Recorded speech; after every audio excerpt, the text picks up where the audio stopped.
네, 안녕하세요. 네, 송진혁 형제입니다. 오늘 전해드릴 말씀은요, 준비한 말씀은 갈라디아서 2장 11절부터 21절 말씀입니다.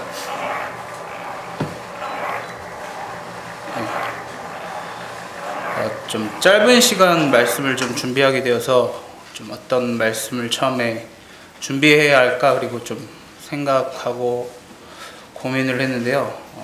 기도하고 이제 말씀을 보면서 최근에 이제 제가 마음속으로 좀 많이 남았던 말씀을 가지고 한번 준비를 해보자 하는 생각이 들어서 이 말씀을 지금 이제 준비하게 되었습니다. 지금 제가 엠마오 성경학교 교재를 지금 공부하고 있는데요. 교재 중에서 이제 갈라디아서 부분을 지금 공부하고 있습니다. 그래서 오늘 이제 말씀드린 갈라디아서 2장 11절부터 21절 이 본문을 가지고 시작을 하도록 하겠습니다. 성경에서는 이 11절부터 21절 말씀이 믿음으로 의롭게 되다라고 쓰여 있고, 갈라디아서 교재에서는 바울이 베드로를 책망함이라고 쓰여 있습니다. 그럼 갈라디아서 2장 11절부터 21절까지를 보시면서 성도님들과 이야기 나누도록 하겠습니다.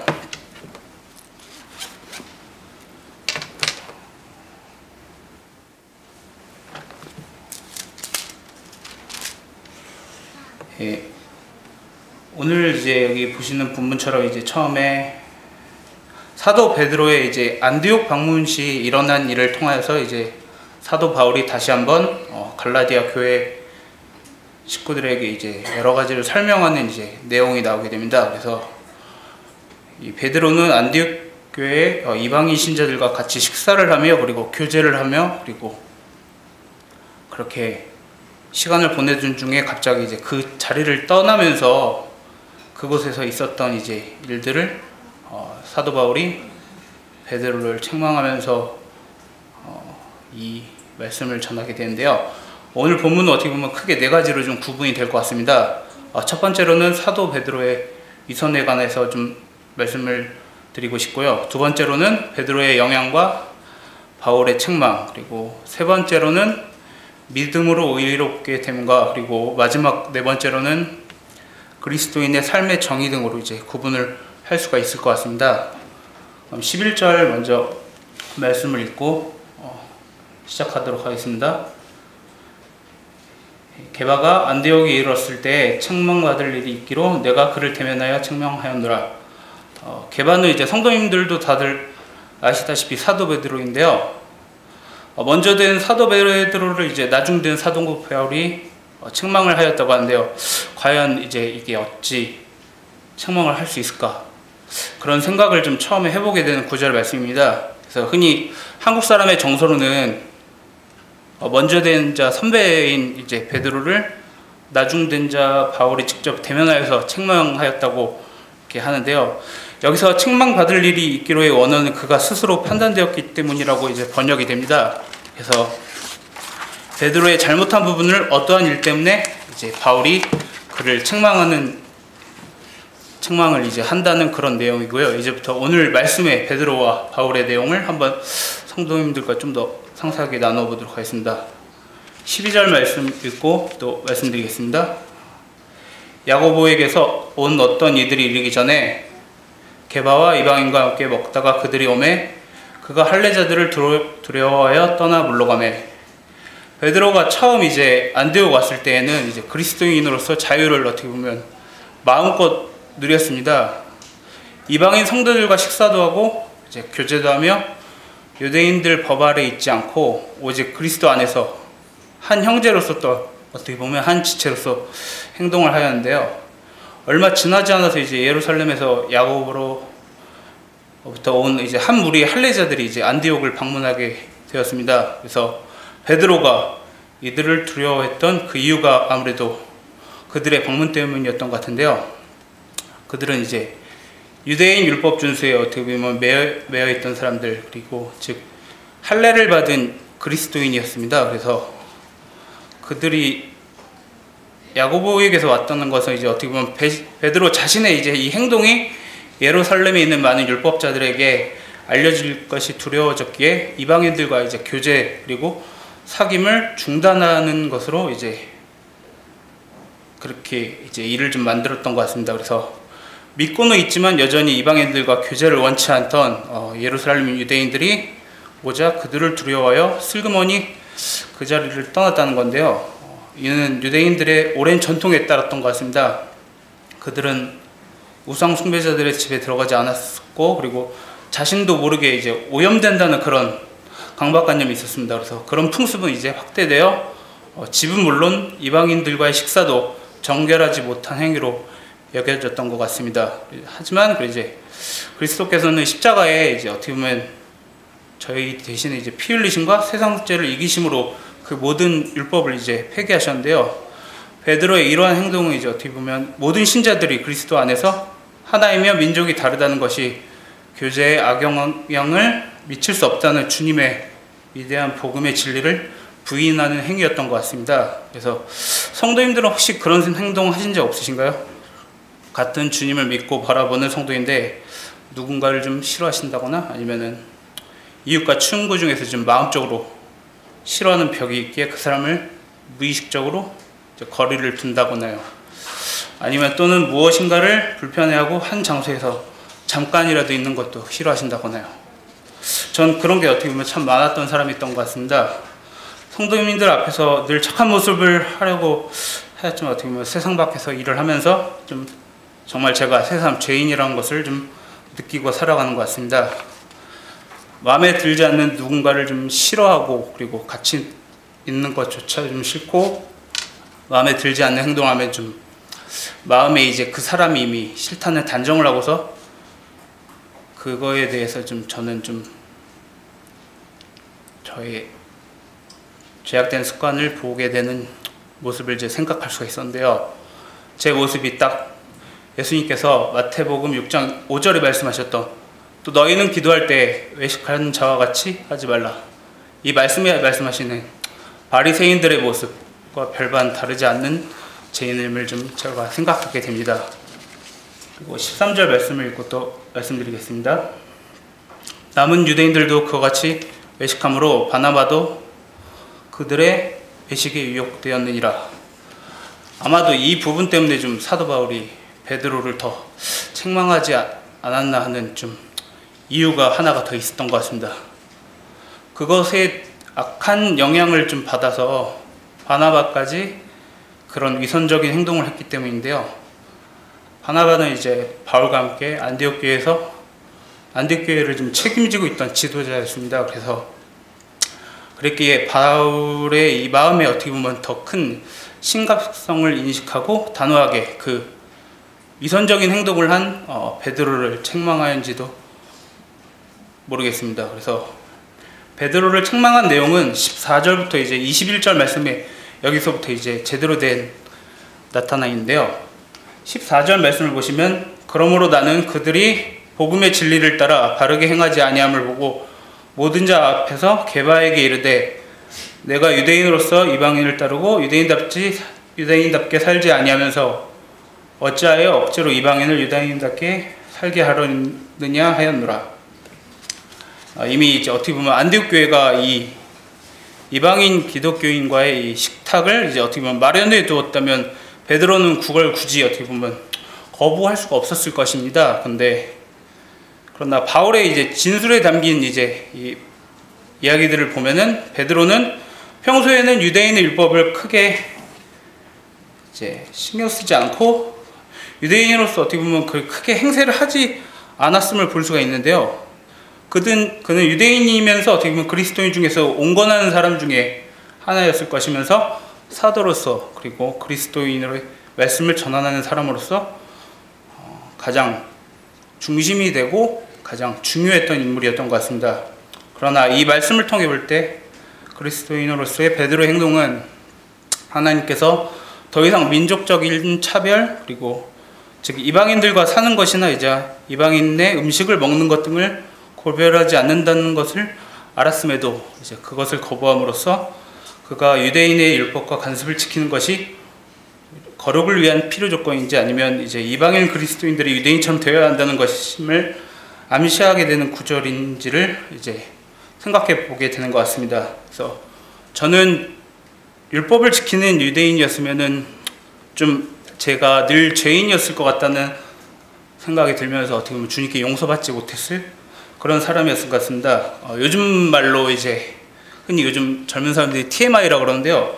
그걸 말씀드리자면 저는 이제 워낙 고기를 좋아하는데요. 그 중에서도 이제 제가 돼지고기를 많이 좋아합니다. 그래서 유대인의 율법을 지키는 자로 살면 이제 하나님께서 레위기 11장 7절 말씀에서 돼지는 굽이 갈라져 쪽발이로되 책임지를 못함으로 너에게 부정하니란 말씀처럼 율법을 제가 지켰으면 이제 삼겹살을 먹지 못하기 때문에 좀 평생 살아가면서 제일 슬프고 좀 억울한 일일 것 같습니다. 그래서 가끔 전 제가 구원받은 이방인님이 너무 감사를 들 수밖에 없더라고요.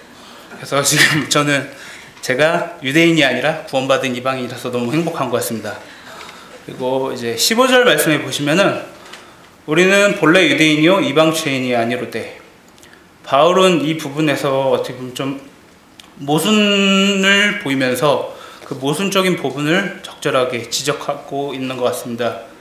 베드로의 행위는 이방인의 민족성은 천하고 유대인은 좀 우수하다는 낡은 신념에 아직도 사로잡혀 있고 그것에 머뭇거리고 있기에 단호하게 돌아서서 반대하는 모습을 보여주지 못하는 베드로의 모습이 그리스도를 먼저 영접하고 주님의 사도로서 모범을 보여야 하는 그런 모습이 아님을 좀 보게 됩니다. 그래서 말씀 한 구절을 좀 보시겠습니다. 사도행전 10장 28절 말씀입니다. 사도행전 10장 28절 찾으셨으면 읽겠습니다. 이르되 유대인으로서 이방인과 교제하며 가까이 하는 것이 위법인 줄은 너희도 알거니와 하나님께서 내게 지시하사 아무도 떼다하거나 깨끗하지 않다 하지 말라 하시기로. 사도 베드로는 이제 어떻게 보면 이방인 고넬료의 이제 그 회심을 통해서 하나님께서 가르쳐 주신 대로 하나님께서 깨끗하게 하신 것을 아무도 부정하다고 할 수 없다는 것을 잘 알고 있었습니다. 그런 베드로가 이제 외식하는 자와 같은 이제 모습을 보이게 되었기에 사도 바울이 진리대로 행동하지 못한 베드로의 처신을 좀 반대했던 것 같습니다. 한 구절 더 보시겠습니다. 사도행전 11장 17절 말씀입니다. 읽겠습니다. 그런즉 하나님이 우리가 주 예수 그리스도를 믿을 때 주신 것과 같은 선물을 그들에게도 주셨으니 내가 누구이기에 하나님을 능히 막겠느냐 하더라. 사도 베드로의 이 고백을 보시면 이제 하나님께서 아들 예수 그리스도를 믿게 하셔서 자신에게 주셨던 그 선물을 받은 경험을 똑같이 이방인들에게 보험으로써 이방인들도 같은 그리스도인이자 성도로서 영접을 할 거면 어떻게 보면 자신의 입으로 한 행동을 지키지 못함을 보이게 됨을 좀 보게 됩니다. 그런데 저 또한 이제 성도로서 영접을 한 누군가를 아직도 성도의 모습이 이제 보이지 않다는 생각으로 그 사람을 좀 성도로서 부정하고 그의 행동을 좀 비난했던 적이 있음을 고백합니다. 그래서 구원을 받은 의인이라고 하지만 실상은 주님께 은혜를 입은 구원받은 죄인이라고 말씀드리고 싶습니다. 16절 말씀을 또 보시겠습니다. 사람이 의롭게 되는 것은 율법의 행위로 말미암음이 아니요 오직 그리스도를 믿음으로 말미암은 줄 알므로 우리도 그리스도로 예수를 믿나니 그는 우리가 율법의 행위로서 아니고 그리스도를 믿음으로써 의롭다함을 얻으려 함이라. 율법의 행위로서는 의롭다함을 얻을 육체가 없느니라. 사람의 구원은 오직 예수 그리스도를 믿음으로 말미암은 줄 알고 있습니다. 그러므로 율법의 행위로서가 아닌 의롭다함을 입은 주님의 자녀만이 오직 의롭게 되는 것입니다. 그러나 말씀에 구원받은 유대인들은 율법으로서는 아무도 구원받을 수 없다는 것을 알면서도 이제 율법의 가르침에 얽매여가고 행위로서 율법을 좀 준수하려는 행동들이 있음을 좀 보게 됩니다. 그래서 주님께서는 이 땅의 믿음의 유일하고 참된 목적으로 그 길이 되시기 위해서 오셨는데도 바울은 결론적으로 이제 베드로에게 우리 유대인들도 구원은 율법 준수가 아닌 하나님의 아들이신 예수 그리스도 오직 한 분만을 믿음으로써 말미암는다는 것을 다시 한번 상기시켜 주었던 것 같습니다. 율법은 그리스도인이 생활 교범이 될 수 있을까요, 성도님들? 성경에 나오는 가장 잘 알고 계신 율법서인 십계명만을 보아도 사람은 어느 누구도 이제 주님 앞에서 죄를 짓지 않고 살 수가 없다는 것을 좀 느끼실 거라고 생각이 듭니다. 저는 레위기 말씀 11장만을 또 보아도 돼지고기를 좋아하게 먹지 않으면서 살 수가 없을 것 같습니다. 전 지금도 말씀을 전하다 보면서 어떠한 생각으로서 이미 죄를 짓고 있기에 율법으로서는 그 죄를 사함을 받을 수가 없습니다. 그렇다면 하나님께서 이 왜 율법을 주셨을까 좀 생각을 해보았는데요. 율법은 이제 마치 거울이나 유리와 같은 생각이 좀 들게 되더라고요. 그래서 거울이 비추지 않을 때는 얼굴에 무엇이 묻었는지 아니면 지금 내 상태가 어떤지, 행색이 어떤지를 알 수가 없지만 이제 거울에 이 모습이 비추게 되면 얼굴에 묻어 있는 먼지 그리고 온갖 더러운 것들을 알게 되어서 닦게 되고 자신의 이제 초라한 모습을 좀 알게 될 것입니다. 이처럼 어떻게 보면 율법은 지키라고 주신 것이 아닌 그것을 통해서 자신의 상태가 얼마나 심각한 것인지를 좀 점검해 보라고 주신 것 같습니다. 17절의 말씀을 또 읽고 시작하겠습니다. 만일 우리가 그리스도 안에서 의롭게 되려 하다가 주님으로 드러나면 그리스도께서 죄를 짓게 하는 자냐? 결코 그럴 수 없느니라.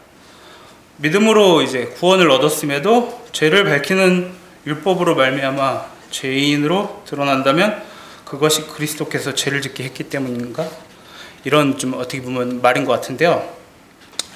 이 말은 결국 성도가 율법을 지키지 않으면 범법이 아니라는 것으로 이제 만일 범법이라면 그게 또 그리스도가 범법케 하시는 셈이 된다는 말입니다. 그렇게 나온 결론이 이제 율법에 대해서는 죽고 하나님을 향해서는 사는 것으로 정의되는 이제 그리스도인의 삶인 것입니다. 그래서 바울과 베드로와 많은 사람들은 그리스도 안에 있는 오직 그리스도 안에만 있는 의를 구했습니다. 그러나 베드로가 안디옥에서 이제 보인 행동은 그가 완전히 의롭게 된 것이 아니라 그의 완전한 구원을 율법 아래로 가져간 것을 나타내 보인 것 같습니다.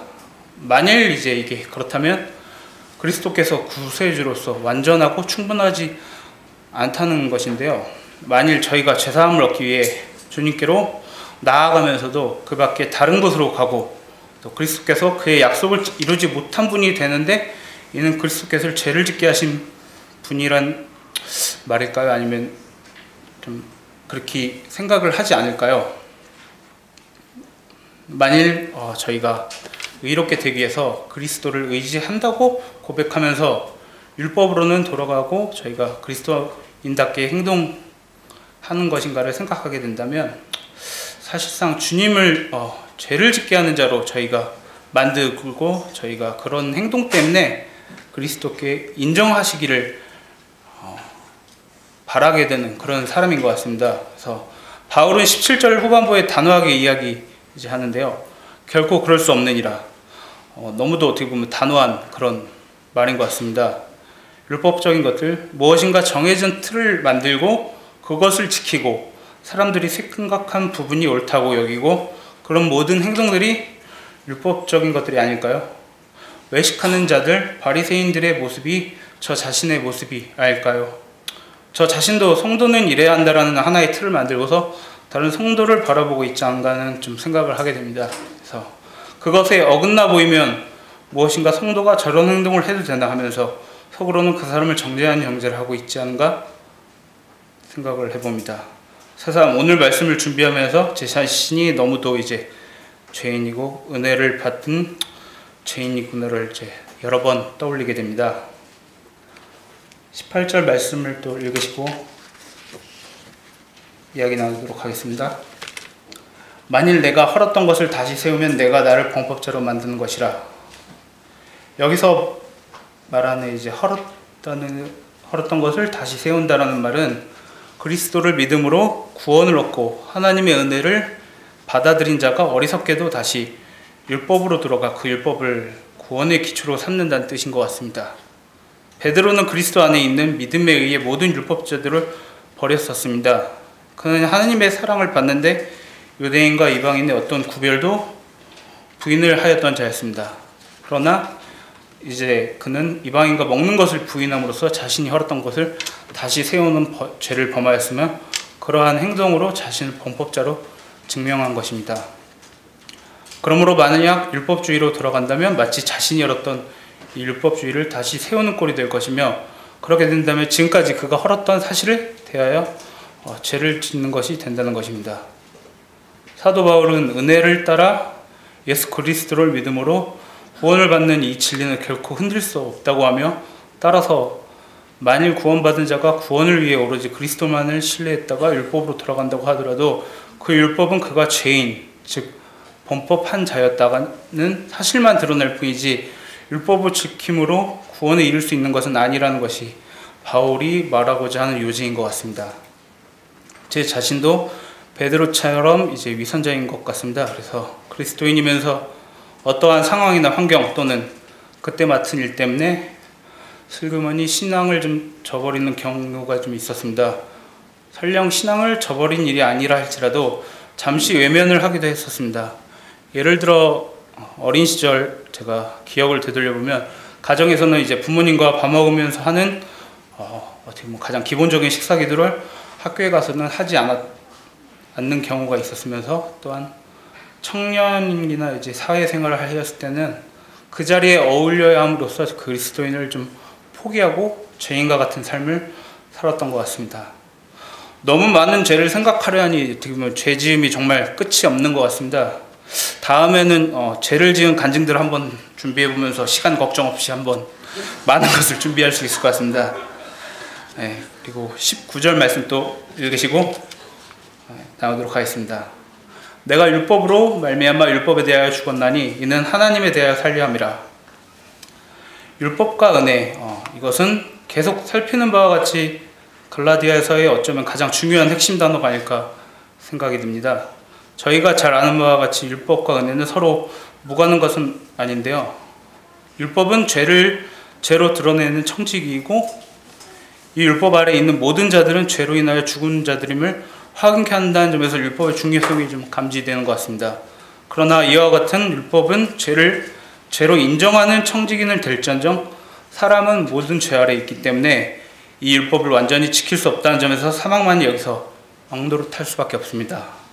이처럼 율법 아래 인생은 사망이 왕노릇할 수밖에 없으며 더 이상 그의 생명에 대해 장래적인 이제 미래의 어떻게 그런 보장은 허용되지가 않는데요. 그런데 이 율법 아래 사망이 왕노릇을 더 이상 할 수 없도록 하는 것이 있으니 그게 바로 은혜인 것 같습니다. 여기서 말하는 은혜는 사람의 노력과는 아무런 상관없이 주님께서 값없이 주시는 선물로, 율법 아래 사망이 왕노릇 하였다면 이제는 은혜 아래 생명이 왕노릇을 하게 되는 것입니다. 그리고 이 생명은 사람의 의지나 노력이 아닌 하나님의 사랑 안에서 예수 그리스도의 십자가를 통하여 주어진 믿음의 선물인 것입니다. 생명은 영원한 생명을 말하는 것이며 그것이 곧 생명이며, 따라서 율법은 죄와 깊은 관련이 있다면 은혜는 영원한 생명, 즉 영생과 좀 관련이 있는 것입니다. 그래서 사도 바울은 19절에서 내가 율법으로 말미암아 율법에 대하여 죽었나니라고 합니다. 이 말은 그리스도를 믿기 위하여 율법을 행함으로 구원의 공로가 된다는 의미의 율법을 버렸다면 그것은 내가 벌써 그것에 대하여 죽은 것을 의미합니다. 즉 그리스도를 믿음으로 그 안에 새 생명을 얻는 것은 율법과의 단절을 그리고 이는 율법에 대하여 죽은 것입니다. 왜 이렇게 이제 율법에 대하여 죽은 것일까요? 사도 바울은 이 질문에 대하여 19절 후반부에는 이는 하나님에 대하여 살려 함이라 라고 답을 하고 있습니다. 이 말의 의미는 이제 위에서 말씀으로 본 바와 같이 율법 아래 있지 않고 은혜 아래 있는 자가 이제부터 하나님과 자기 사이에 아무런 장벽 없이 자유롭게 교제할 수 있게 된 것을 말합니다. 그리고 이것은 곧 영생입니다. 율법은 결코 거룩한 삶을 만들어낼 수 없기에 하나님은 결코 이제 율법을 지키는 것을 의도하지 않으셨지만 아들을 통한 영원한 은혜를 주심으로써 저희에게 영생이라는 삶과 선물을 주셨습니다. 20절 말씀을 또 읽으시고 말씀드리겠습니다. 내가 그리스도와 함께 십자가에 못 박혔나니 그런즉 이제는 내가 사는 것이 아니요 오직 내 안에 그리스도께서 사시는 것이라. 이제 내가 육체 가운데 사는 것은 나를 사랑하사 나를 위하여 자기 자신을 버리신 하나님의 아들을 믿는 믿음 안에서 사는 것이라.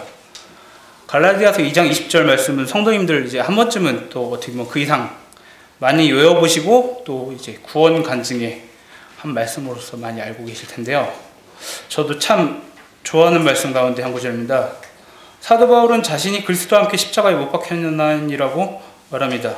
이는 주님께서 우리의 죄를 위하여 죽으신 것 같이 사도 바울 역시 율법을 향하여 죽었다라고 한 것입니다. 그런데 이와 같은 죽음 이후에 어떻게 다시 살 수가 있을까요?